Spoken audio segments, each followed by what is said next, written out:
முத்துப்பேட்டை பேரூராட்சி சார்பில் குப்பை கிடங்கு இல்லாத நிலையில் கிழக்கு கடற்கரை சாலை மங்களூர் ஏரி அருகே திடக்கழிவு மேலாண்மை திட்டத்திற்காக நவீன குப்பை கிடங்கு அமைக்க முடிவு செய்யப்பட்டது.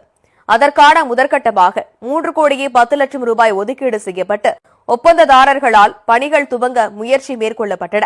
இந்நிலையில் குப்பை கிடங்கு அமைக்கப்படும் இடம் ஏரிக்கான இடம் என்றும் இங்கு குப்பை கிடங்கு அமைவதால் அருகில் உள்ள நீர்நிலைகள் பாதிக்கப்படும் எனவும் கூறப்படுகிறது. மேலும் விவசாயத்திற்கும் பொதுமக்களுக்கும் பாதிப்பை ஏற்படுத்தும் என்பதால் இதற்கு எதிர்ப்பு தெரிவித்து அப்பகுதி மக்கள் பல்வேறு போராட்டங்கள் நடத்தி வருகின்றனர். அதனை மீறி பேரூராட்சி சார்பில் பணிகள் தொடங்கப்பட்ட நிலையில் அங்கு வந்த பொதுமக்கள் கட்டுமான பணிகளை தடுத்து நிறுத்தியதோடு முத்துப்பேட்டை பேரூராட்சி அலுவலகத்தை முற்றுகையிட்டு ஆர்ப்பாட்டத்தில் ஈடுபட்டனர். இதனையடுத்து நடத்தப்பட்ட சமாதான கூட்டத்தில் மாற்று இடத்தில் குப்பை கிடங்கு அமைப்பதற்கு மாவட்ட ஆட்சியருக்கு பரிந்துரை செய்ய அரசு துறை அலுவலர்களால் முடிவு எடுக்கப்பட்டது. இந்த ஏரிக்கு இறைவு பாசன திட்டத்தில் பாமணியாறிலிருந்து தண்ணீர் நிரப்பப்படுகிறது. நிரப்பப்பட்ட தண்ணீர் இருக்கிற இந்த மிகப்பெரும் ஏரியில் நடுவே ஈசிஆர் சாலையை அமைத்திருக்கிறார்கள். குப்பை கிடங்கு கட்டுவதற்கான நடவடிக்கையை முத்துப்பேட்டை பேரூராட்சி மேற்கொள்வது வன்மையாக கண்டிக்கத்தக்கது.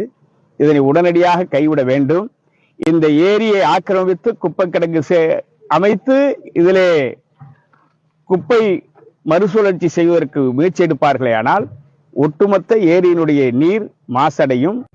இந்த ஏரியை சுற்றி இருக்கிற கிராமங்களுடைய நிலத்தடி நீர் பறிபோகும். இதை உடனடியாக கைவிட வேண்டும்.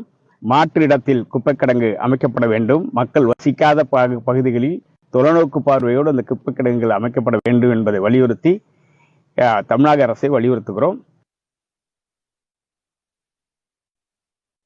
குப்பைகளை கொட்டினாங்கன்னா நாங்க பக்கத்துல இருக்க ஏரி எங்களுக்கு இந்த ஏரியில இருந்தா எங்களுக்கு தண்ணி வருது வீட்டுக்கு. இதுல இருந்தா நாங்க புழங்கிக்கிறோம் எல்லாரும். இந்த பக்கத்துல இருக்க 100-150 குடும்பங்கள் இருக்கு. ஒவ்வொரு வீட்லயும் 4-5 பிள்ளைங்கள் இருக்காங்க. இந்த தண்ணியில தான் நாங்க எல்லாமே புழங்கிக்கிறது குளிக்கிறது எல்லாமே இதெல்லாம் தான் பயன்படுத்துறோம். இந்த குப்பைகள் கொட்டினா இதுல இருந்து நோய்கள் அதிகமா வரும். எங்க பிள்ளைங்கள் எல்லாம் பாதிக்கும். இதுல 100-150 குடும்பங்கள் இருக்கிறோம் வரிசலா. ஒவ்வொரு வீட்லயுமே 5-6 பிள்ளைங்க இருக்காங்க. எல்லாம் ஸ்கூல் போறாங்க பிள்ளைங்க எல்லாம். இதுல இருந்தா குளிச்சுட்டு புழங்கிட்டு நாங்க எல்லாம் போவோங்க. குடி தண்ணியுமே இங்க இருந்தா எங்களுக்கு புழக்கம். இந்த நோய் இந்த குப்பைகளை கொட்டாம இருக்கணும். முக்கியமா எங்களுக்கு கொட்டாம இருந்தாதான் எங்களுக்கு பாதுகாப்பா இருக்கும் முக்கியமா.